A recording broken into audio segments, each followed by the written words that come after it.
Radio Claret América presenta Sediento de ti, la palabra, fuente de vida, con el sacerdote misionero claretiano Tony Díaz. Reflexiones diarias del Evangelio. Aquí iniciamos.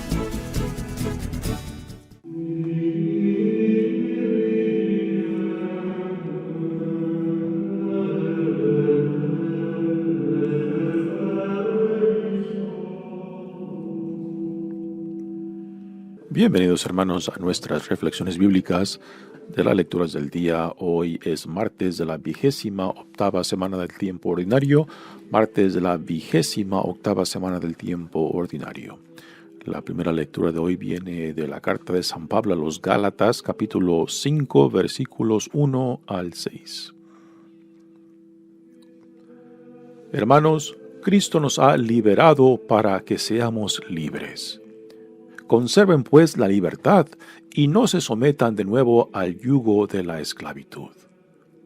Yo mismo, Pablo, les aseguro que si se dejan circuncidar, Cristo no les servirá de nada.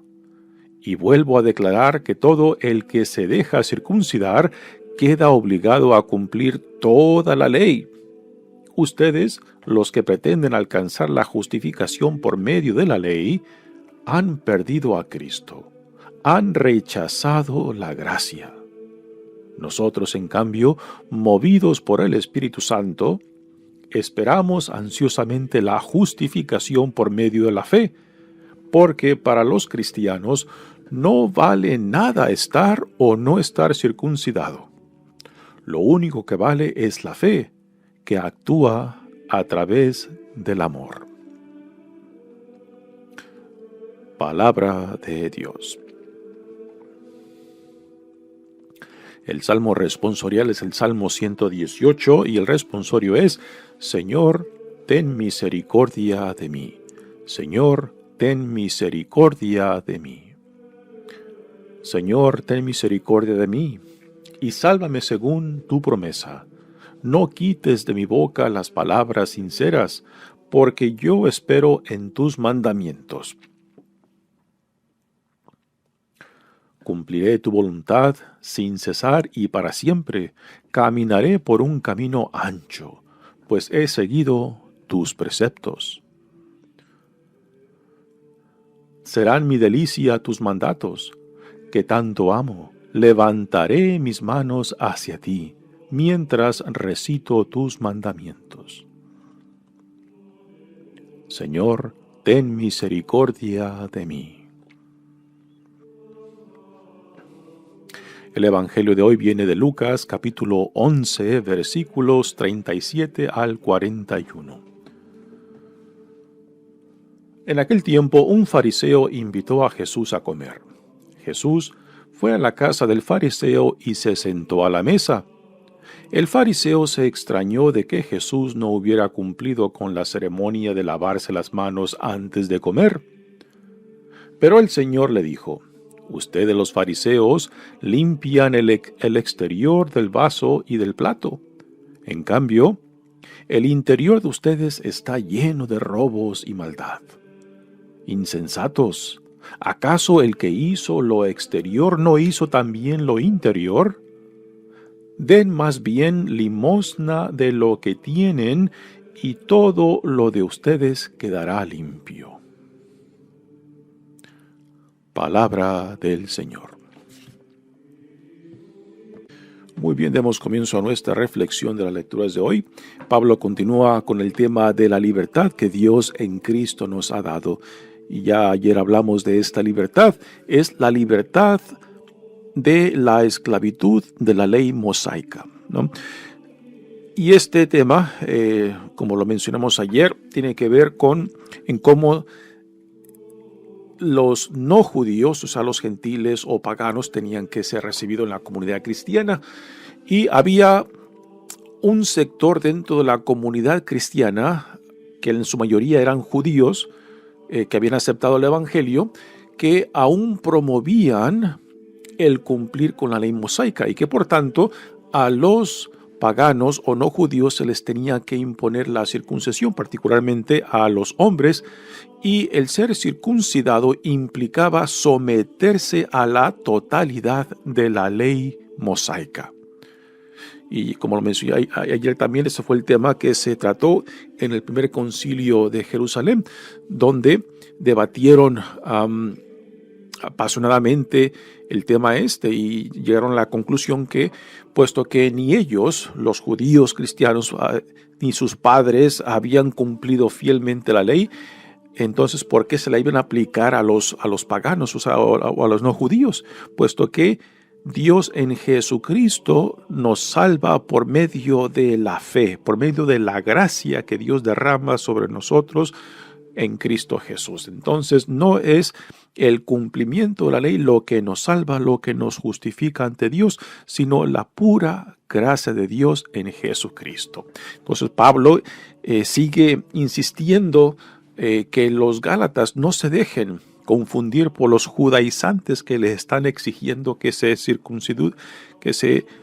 dejen circuncidar y que por lo tanto se tengan que someter al cumplimiento de la totalidad de la ley mosaica, lo que implicaba unos 630 más o menos mandamientos, reglas, normas, desde la purificación de vasos y platos, lavado de manos, desde el cumplimiento de los mandamientos, que eran parte de todo este sistema legal judío, ¿no? Y Pablo dice, Dios nos ha liberado de esta esclavitud, puesto que el ser humano era imposible cumplir fielmente todos esos mandamientos. Entonces, Dios en Jesucristo nos ha liberado de esta esclavitud de la ley para llevarnos a la libertad de los hijos e hijas de Dios por medio de la gracia que Dios derrama en Jesucristo, y así vivir por el Espíritu, el mismo Espíritu que avivó la vida de Jesús en su relación con Dios Padre. Es el mismo Espíritu que se nos da para vivir en la libertad de los hijos e hijas de Dios. Pero esta libertad de la cual Pablo habla no es la libertad para hacer lo que a uno se le antoja, es la libertad para decir sí, sí a la visión del reino, sí a la inspiración del Espíritu.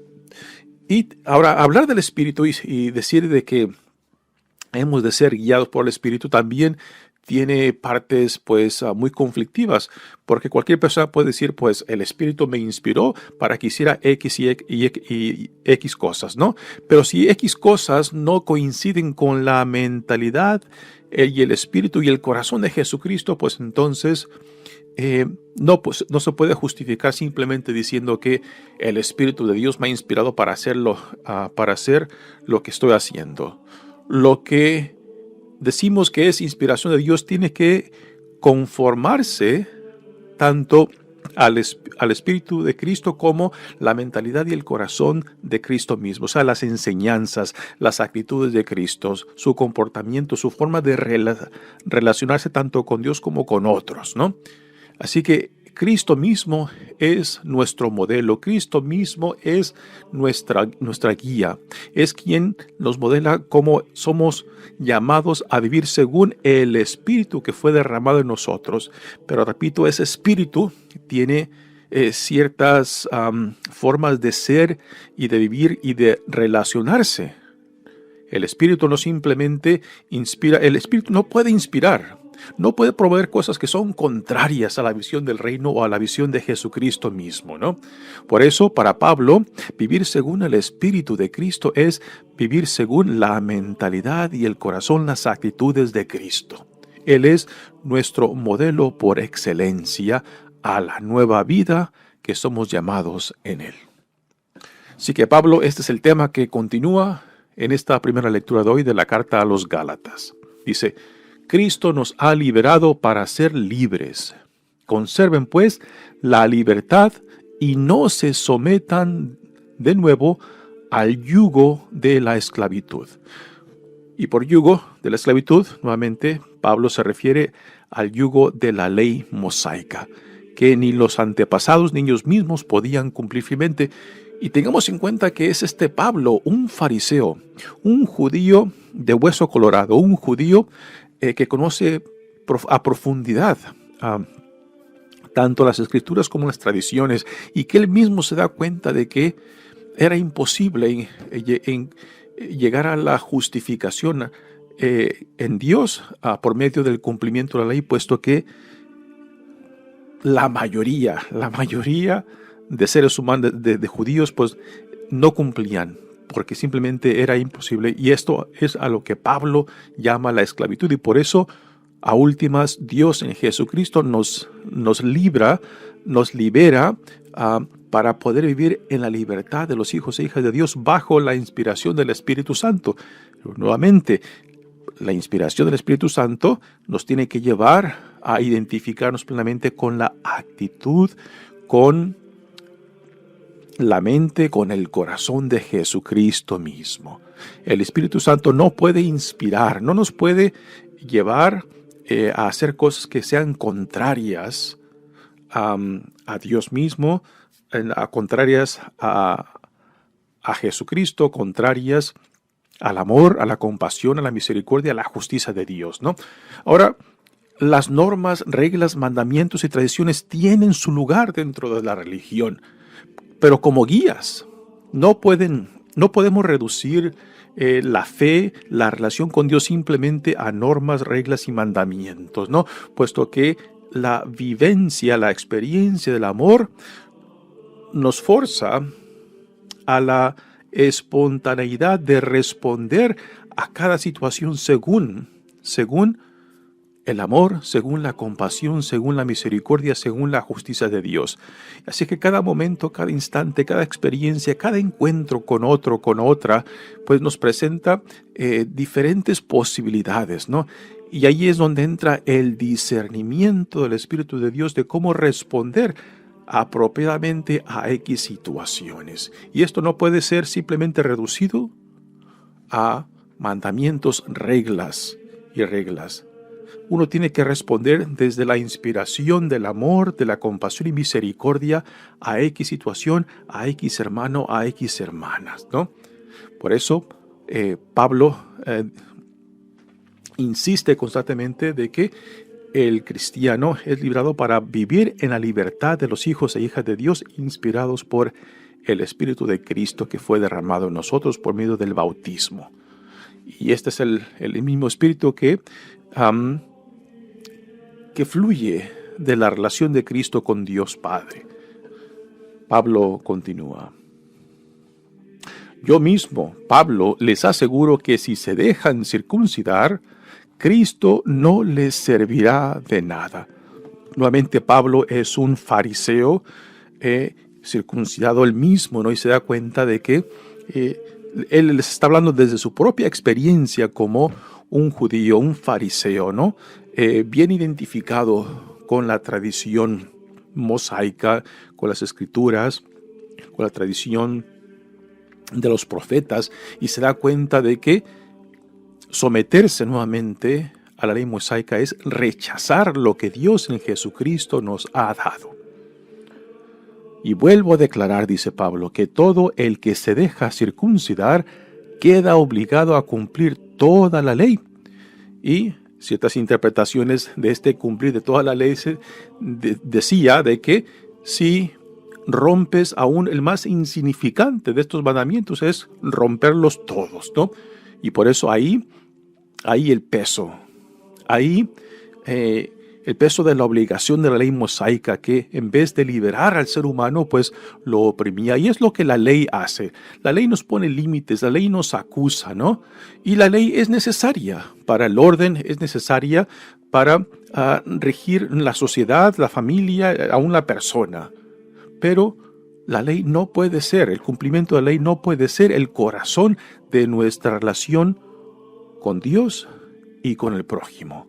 Ahí tiene que haber la inspiración del Espíritu que está fundada en la experiencia del amor, la compasión y la misericordia, que no tiene reglas y normas, sino simplemente un responder a la iniciativa del Dios que se hace presente en X circunstancias. por medio del encuentro con otro, con la otra, ¿no? Y es en ese encuentro con otros donde somos llamados a responder, a discernir cuál es la mejor forma de responder a X situaciones y no simplemente como lo dicte una regla, una norma, ¿no? Es muy diferente vivir de un legalismo a un legalismo religioso que simplemente te dice lo que tengas que decir en X situaciones o hacer en X situación, a responder según la necesidad del amor, la compasión y la misericordia, que va más allá. No es que niegue las reglas y normas, sino que va más allá del legalismo a la experiencia del amor, la compasión, la misericordia y la justicia de Dios. Y es esto a lo que Pablo va. Y vuelvo a declarar que todo el que se deja circuncidar queda obligado a cumplir toda la ley, dice Pablo. Ustedes, los que pretenden alcanzar la justificación por medio de la ley, han perdido a Cristo. Han rechazado la gracia. Aquí Pablo es muy probable que se refiera a los judaizantes que están promoviendo estas enseñanzas de la circuncisión y después la aplicación de la ley mosaica a los no judíos o a los gentiles. Pero también quizás se está dirigiendo a los gálatas que ya parece que se han convencido que tienen que circuncidarse y después aplicarse la totalidad de la ley mosaica. Ahora, una de las preguntas que resalta en esto es, ¿por qué los gálatas se están dejando fácilmente convencer de esta necesidad de la circuncisión y después de aplicarse la totalidad de la ley mosaica? Hay algunos que comentan de que quizás por cuestiones de persecución, algunos gálatas pues preferían ser vistos más como judíos que cristianos, porque la comunidad judía era aceptada y no era perseguida por el Imperio Romano. Sin embargo, la comunidad cristiana no era vista como parte de la comunidad judía y que por tanto pues fue perseguida particularmente en los primeros 300 años. Entonces quizás algunos gálatas pues prefirieron ser identificados más como judíos, aunque fueran judíos cristianos, porque el Imperio Romano pues no perseguía a la comunidad judía, pero sí a la comunidad cristiana. Esta es una posible respuesta al por qué algunos gálatas fácilmente se dejaron influir por estos judaizantes. Otra posibilidad es esta idea de que, y esto lo vemos manifestado en diferentes grupos que piensan de que cuando, por ejemplo, el grupo de paganos o no judíos, cuando ven a los judíos que tienen unos ritos extras que ellos no tienen, pues han de pensar de que, estos judíos cristianos, pues son mejor que nosotros porque nosotros no tenemos esa circuncisión y esa tradición de la ley mosaica. Entonces, quizás algunos gálatas se sentían inferior a los judíos cristianos. Entonces, para, en cierta manera, subir de nivel, subir de reconocimiento, se decidieron a aceptar tanto la circuncisión como el aplicarse la totalidad de la ley mosaica para que fueran reconocidos con esa misma dignidad, con ese mismo respeto que los judíos cristianos tenían. Pero aún para ellos Pablo dice, insensatos. ¿Cómo piensan así? Puesto que al someterse a la circuncisión y aplicarse la ley mosaica están rechazando la gracia que Jesucristo les ha dado. O sea, de que la salvación viene por la pura gracia de Dios y no por el cumplimiento de la ley, ¿no? Así que sea cual sea el argumento, el por qué algunos gálatas se dejaban fácilmente convencer por estos judaizantes, Pablo les dice, si siguen las consecuencias de esta decisión, están rechazando la gracia, lo que Dios en Jesucristo le está ofreciendo, y piensan que ustedes encontrarán la salvación, la justificación con el cumplimiento de la ley. ¿Cómo van a llegar a eso si yo mismo, siendo un buen judío, un judío entre judíos, les digo que eso es imposible? Les dirá Pablo prácticamente. Estoy utilizando palabras diferentes, pero esta es prácticamente la conclusión de Pablo. O sea, de un judío, de un fariseo convencido de hueso colorado que se da cuenta de la incapacidad que el cumplir de la ley nos puede llevar a la salvación, a la justificación ante Dios. Pablo les dirá, imposible. Es la pura gracia de Dios lo que nos salva, lo que nos justifica ante Dios. Continúa Pablo. Ustedes, los que pretenden alcanzar la justificación por medio de la ley, han perdido a Cristo, han rechazado la gracia. Nosotros, ahora dice Pablo, en cambio, movidos por el Espíritu Santo, nuevamente, esto del Espíritu Santo no es cualquier espíritu, no es cualquier inspiración. El Espíritu Santo solamente nos puede inspirar, nos puede llevar según la visión del reino que Jesús nos modela. Y ser inspirado por el Espíritu Santo es asemejarnos a la mente, al corazón, a la visión de Jesucristo acerca del reino de Dios. No es cualquier inspiración, no es cualquier cosa, ¿no? No podemos decir que el Espíritu Santo me puede inspirar a hacer lo que yo quiera, lo que a mí se me antoja, ¿no?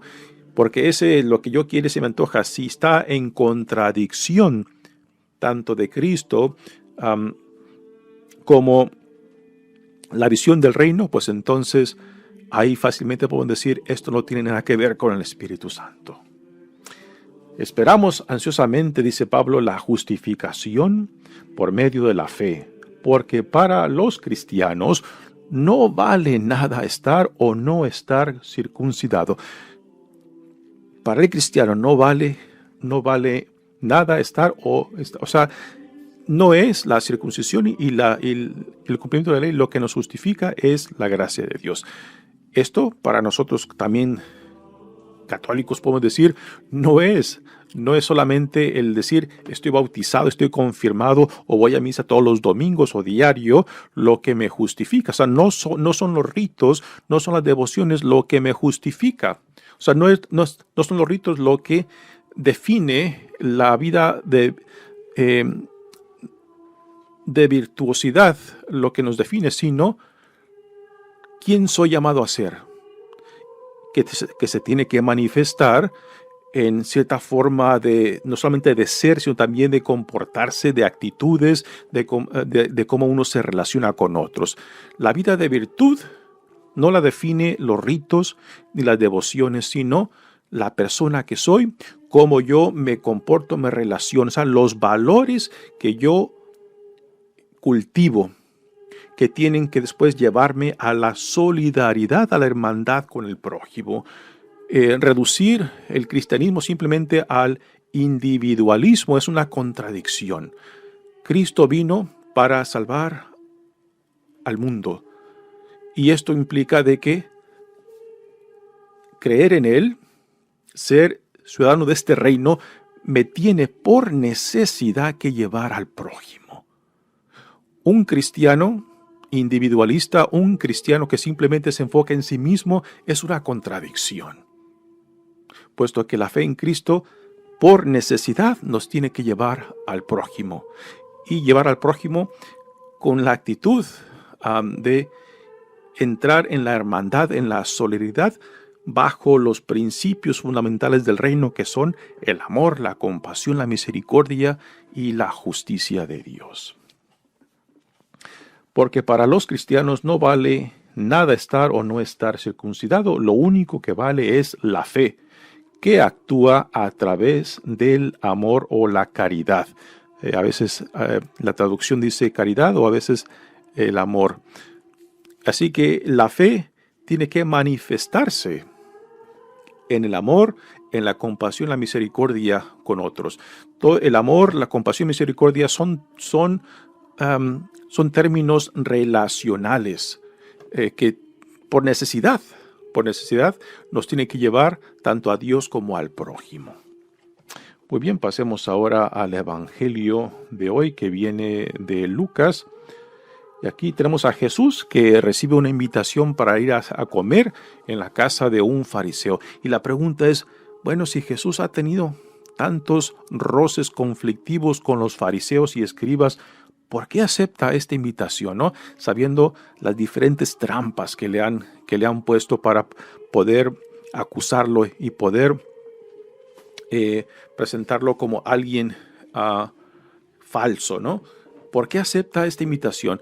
Y quizás esta aceptación de Jesús también puede ser un recordatorio para nosotros, ¿no? De no cerrar la puerta de la posibilidad a la hermandad, a la amistad o al diálogo, ¿no? Con personas con quien tenemos roces conflictivos. Así que Jesús, podemos decir de que quizás dejó esa puerta abierta aún para este fariseo que lo invitó a cenar a su casa. Lo invitaría con intenciones malas, con intenciones de hacerlo, de ponerlo en una situación de acusación. No sabemos. Por lo menos el texto que nos presenta este evangelio no nos dice que este fariseo tenía malas intenciones. Pero el hecho de que Jesús, al ir a su casa, a la casa de este fariseo, no sigue la tradición de purificarse las manos, es algo interesante. Quizás Jesús no hizo esos ritos de purificación que no eran obligatorios, o sea, que no son parte de la ley mosaica, pero en el judaísmo, el tiempo de Jesús, ya eran parte de la práctica diaria del judío. Pero repito, no eran parte de la ley mosaica, pero igualmente ya se promovían como algo necesario. Quizás esta práctica de lavarse las manos empezó siendo una práctica higiénica, que después fue introducida al ámbito religioso y que adquirió un sentido diferente.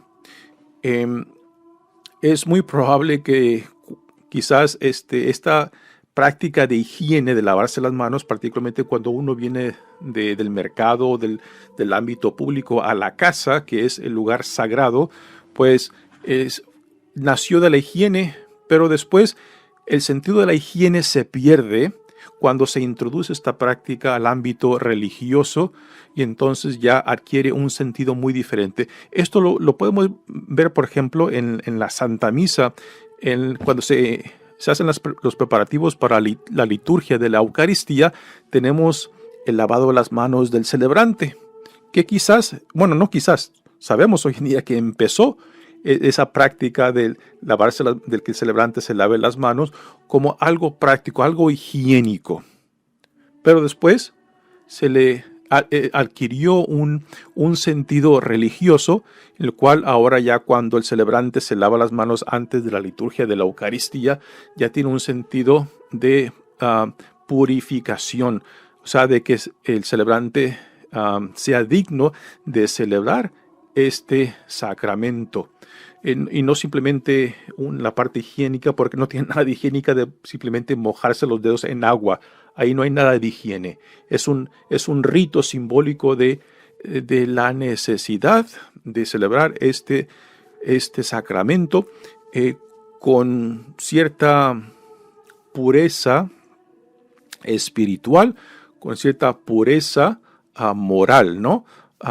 De reconocer de que no somos dignos, de que el sacerdote no es digno de esto, simplemente por su propia práctica, por su propia moralidad, sino por la pura gracia de Dios. Así que Jesús va a la casa de este fariseo, no se lava las manos, y aunque el fariseo no hace este comentario públicamente, Jesús intúe de que el que lo ha invitado, el fariseo que lo ha invitado, está sorprendido de que Jesús no se ha lavado las manos, ¿no? Ahora Jesús se da cuenta de que esta práctica, quizás, aunque sea higiénica ya para entonces, para el tiempo de Jesús, ha perdido todo el sentido higiénico y simplemente era un acto ritual. Y es lo que Jesús está rechazando, ¿no? Esta práctica de lavarse las manos no tiene nada que ver con el sentido de dignidad de la persona. No tiene nada que ver con eso, ¿no? O sea, de que los actos externos no nos hacen ni mejor ni peor.